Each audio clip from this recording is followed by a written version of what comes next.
billahi minash shaitanir rajim. Bismillahir Rahmanir Rahim.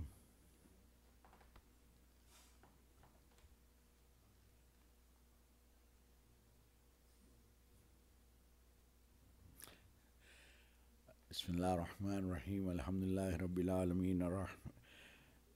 Wassalatu wassalamu ala ashrafil anbiya'i wal mursaleen khatamin nabiyyin Muhammadin sallallahu alayhi wa alihi wa sallam. Allahumma salli ala wassalatu wassalamu ala Ahlul-bayt at-tayyibin at-tahirin al-ma'sumin al-madhlumin wa la'anallahu ala a'da'ihim ajma'in. Bismillahir Rahmanir Rahim. قال الله سبحانه وتعالى في كتابه المجيد وفرقانه الحميد. بسم الله الرحمن الرحيم.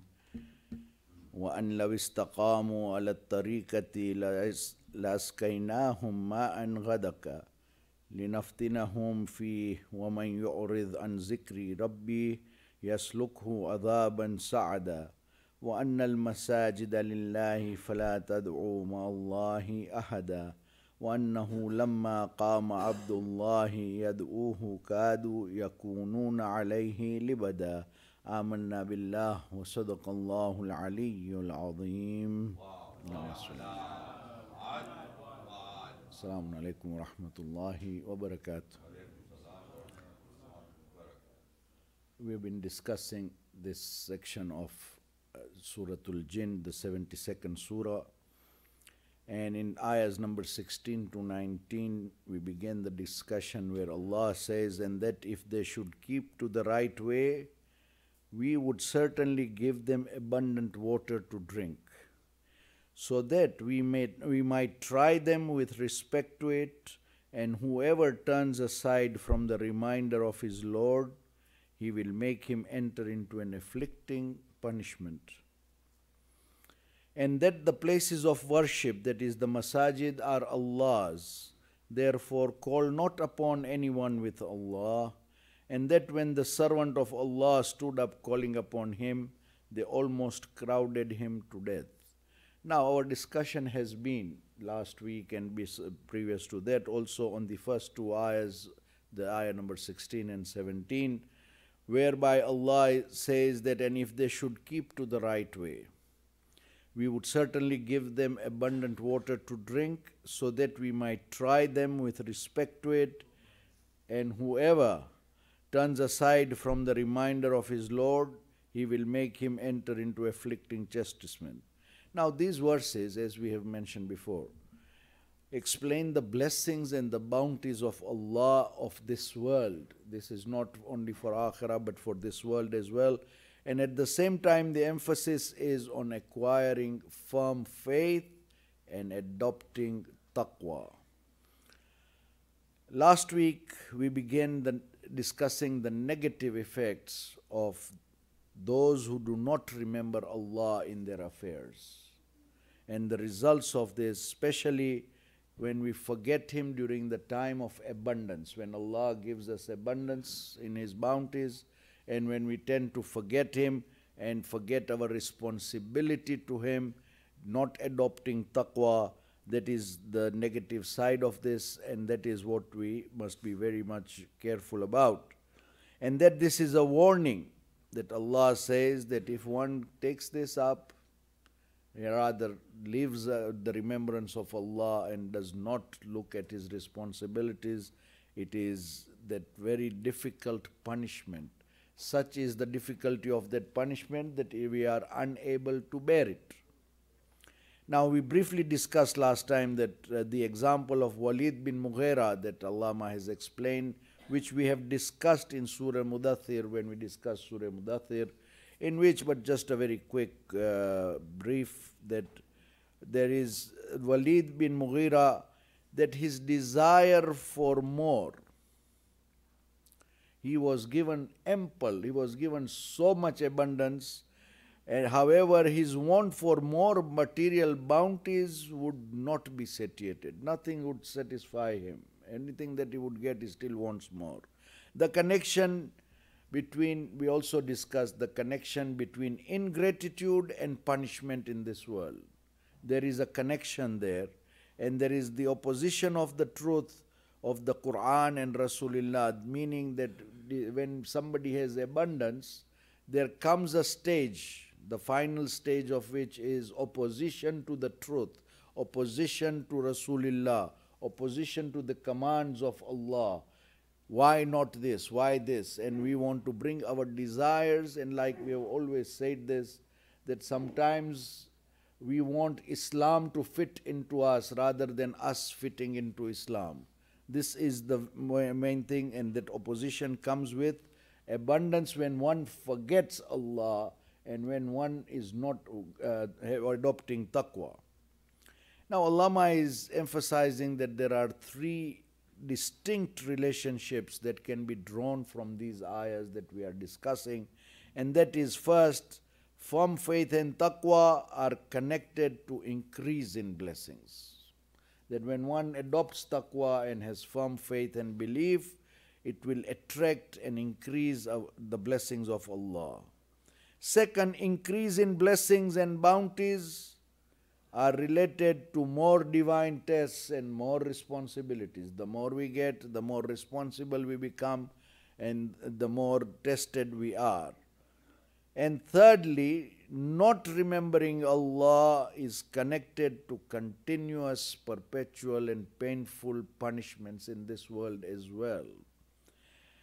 Now, we briefly discussed the reality of increase in blessings due to faith and taqwa. And amongst the references that have been given for this is the 124th ayah of Surah Taha, which is the 20th surah, when Allah says, وَمَنْ أَعْرَضَ عَنْ ذِكْرِي فَإِنَّ لَهُ مَعِيشَةً زَنْكَ وَنَحْشُرُهُ يَوْمَ الْقِيَامَةِ أَعْمَى. And whoever, Allah says, and whoever turns away from my reminder, his shall be a straitened life, and we will raise him on the day of resurrection blind. Now there is a very good and lengthy discussion. We will do partly and briefly today, inshallah, about this. And here the purpose of straitened life, that strait of life is not lack of money or straitened circumstances. Sometimes one can be in straitened circumstances, and it could be that he is not rich, he hardly manages his affairs, but that is not the purpose when the Ma'ishatan Zanka is mentioned here. What it means is that even the rich, the mega rich also, because of their greed, their fear, anxiety, they live in hardship and straits. Meaning this is an emotional factor from within, whereby I can have the world. Like a wise man once said that money can buy a bed, but it cannot buy sleep. And there is a long saying about this, but the point here is I can have the most luxurious bedroom, but can I really get sleep? And you can see a laborer sleeping on a stone by the side of the road and having a nice good sleep. So it is not the lack of money or the lack of, or being in straitened circumstances that is being referred here when Ma'ishatan Zanka is being said, and that is the other side of it. And in principle, the straits of life are often for the spiritual deficiencies and the absence of the soul's nutrition. It's not the physical one. I can be eating the best foods, but does not mean that I am getting nutrition out of it. Thus, Allah informs us that in the hereafter, such people who have forgotten Allah and have forgotten to bring to mind Allah's commands will be raised blind. So these people on the day of Qiyamah will ask Allah. And this is the next ayah of Surah Taha, where Allah says that they will say, قَالَ رَبِّي لِمَا حَشَرْتَنِي أَعْمَى وَقَدْ كُنْتُ بَصِيرًا. He shall say, O my Lord, why have you raised me blind when I was a seeing one indeed? Meaning I was one who could see in the world. Why have you raised me blind today? And this is a subject that is of very important, very high importance for us to realize that remembrance of Allah, not only by doing tasbih, but remembering Him in our affairs is the most important part, so that Allah knows that we are the seeing ones, seeing with the heart, not seeing with the eyes, and that He should not raise us on the day of Qiyamah in blindness. Now, to get a better view of this, because this is a very important and a highly emphasized subject, we look at what Allama Tabatabai says in Al-Mizan about these ayahs and about what this particular subject is. And he says that Ma'ishata in the ayah of Surah Taha is a derivative of livelihood. The previous verse of Surah Taha says, فَأَمَّا يَعْتِيَنَّكُم مِّنِّي هُدًى فَمَنِ اتَّبَعَ هُدَايَ فَلَا يَضِلُّ وَلَا يَشْقَى. So there will surely come to you guidance from me. The previous ayah says, surely come to you guidance from me, then whoever follows my guidance, he shall not go astray nor be unhappy. Now here Allah is referring to coming of the guidance. But when we look at the ayah, the 124th ayah, Allah says, whoever turns away from my reminder. There the answer is about guidance, here the question is about reminder. So what is the connection between the two? And Allama Tabatabai says the reason why Allah departs from saying, and whoever does not follow my guidance in the previous verse, and says whoever turns away from my reminder here in this next verse, is because it shows the reasoning for the ruling. That why Allah is saying that you will be punished, why you will be raised blind on the day of Qiyamah. That is the reason that you forgot to be reminding yourself and being God-wary and adopting taqwa. So therefore, forgetting Allah and turning away from His reminder, dhikri, he says, my reminder, is the reason for a wretched life and the blindness of Qiyamah. That we can have, physically we can have as much pleasures or luxuries, but it does not give us that contentment of the soul. And Allama then further elaborates and says it is a prelude and an introduction of his neglecting on the day of resurrection those who neglected him in this world. Meaning, while they will be raised blind is because Allah says, you neglected me when in the world, now this is the time I will neglect you. This is the explanation that Allama Tabatabai gives. And he says the sentence, وَمَنْ أَعْرَضَ عَنْ ذِكْرِ, and whoever turns away from my reminder in the verse could be infinite. It is an infinite verb.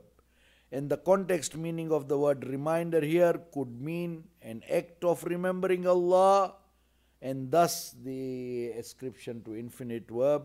Or it could mean the Quran and all other divine books. Or it could also mean, it says this is because the subsequent ayah number 126 of Surah Taha, Allah states, our communications came to you, but you neglected them. This is general for all the divine books that came from Allah. And it could also refer to the truth, the call of truth, which is dhikr, a reminder. Another explanation could be this is because the remembrance of Allah is a necessary consequence and implication of all this subject. That when Allah gives us abundance, it is time for us to be grateful to Him and remember Him. Because when abundance comes, and we have discussed this previously in the last 2 weeks, that when abundance comes and in blessings and bounties, we tend to forget our responsibility and go towards sin. There are many things we cannot do because we don't have the finances for it. But once we get rich or once we get enough, then we forget our responsibility and go towards sin. This is general nature where people have said. Now, the verse speaks of the result of turning away from Allah's reminder. And Allah says, فَإِنَّ لَهُ مَعِيشَةً زَنْكَ, which means his shall be a straitened life. Now what this means is, Allama emphasizes again, and he says that this means it is a wretched life. Physically we may see him flourishing and doing whatever he can, but then within him he has a wretched life, and this is because nothing will remain. He is so attached to this world that nothing will remain for one who forgets his Lord and stops remembering him. Many times we have these excuses. I'm very busy, I can't come for Salatul Jummah. I am very busy, I will pray later on. I don't have time for Zohar and Asr, so I will pray all 17 rakat at night when I go home. Oh, I have an excuse of najasat. I have a million excuses. But that is the beginning of forgetting the remembrance of Allah subhanahu wa ta'ala. Who made you busy? Who gave you that opportunity to become busy and to earn? Let us not forget those basic things that we have. And that is the emphasis that is being done. Sallu ala Muhammad wa ali Muhammad.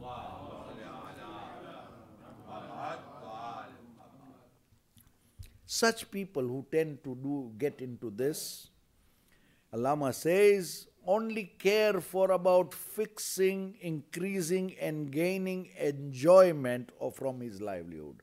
All their purpose is how to spend that money and attain luxuries and how to go get enjoyment.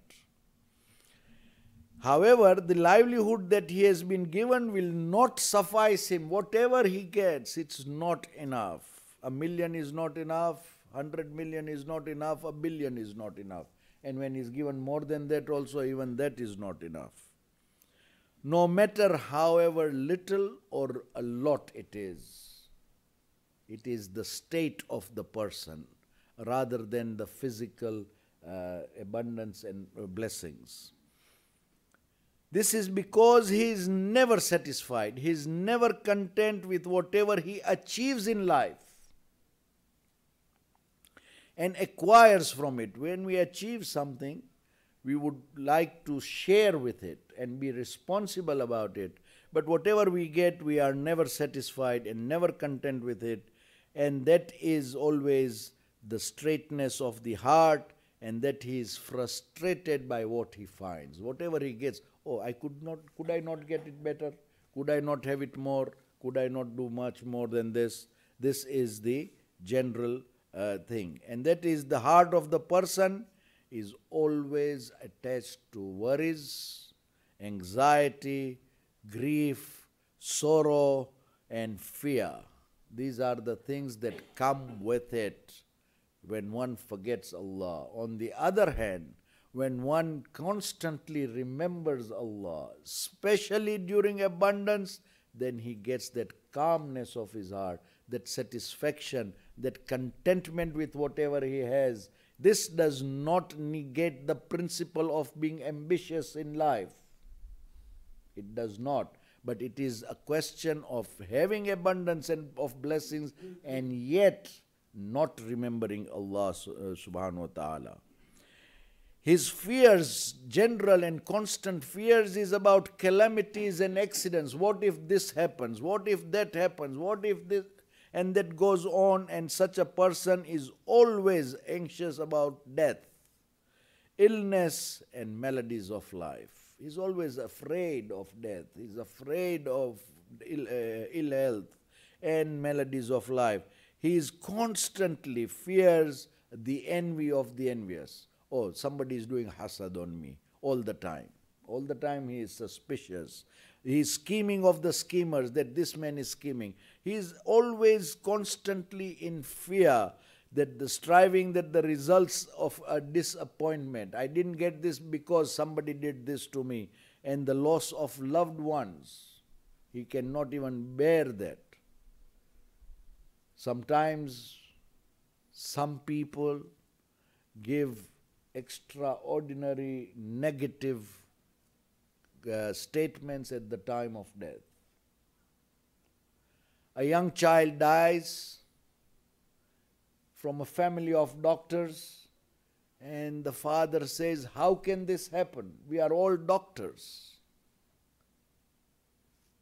Doctors don't give us life. Allah is the one who gives us life, and Allah is the one who gives us death. Yes, we need doctors as means to our cure when we have a problem. So this is something that is very important, and there is still a part, the other part of the explanation of these ayahs. But we will stop here, inshallah. And now we will continue after Maha Ramadan on this surah. Inshallah, starting next week, we shall remind ourselves with the masails of fasting and Maha Ramadan on Sunday morning. Starting next week, we shall do that. And inshallah, next week, we shall start Salat at 6 o'clock.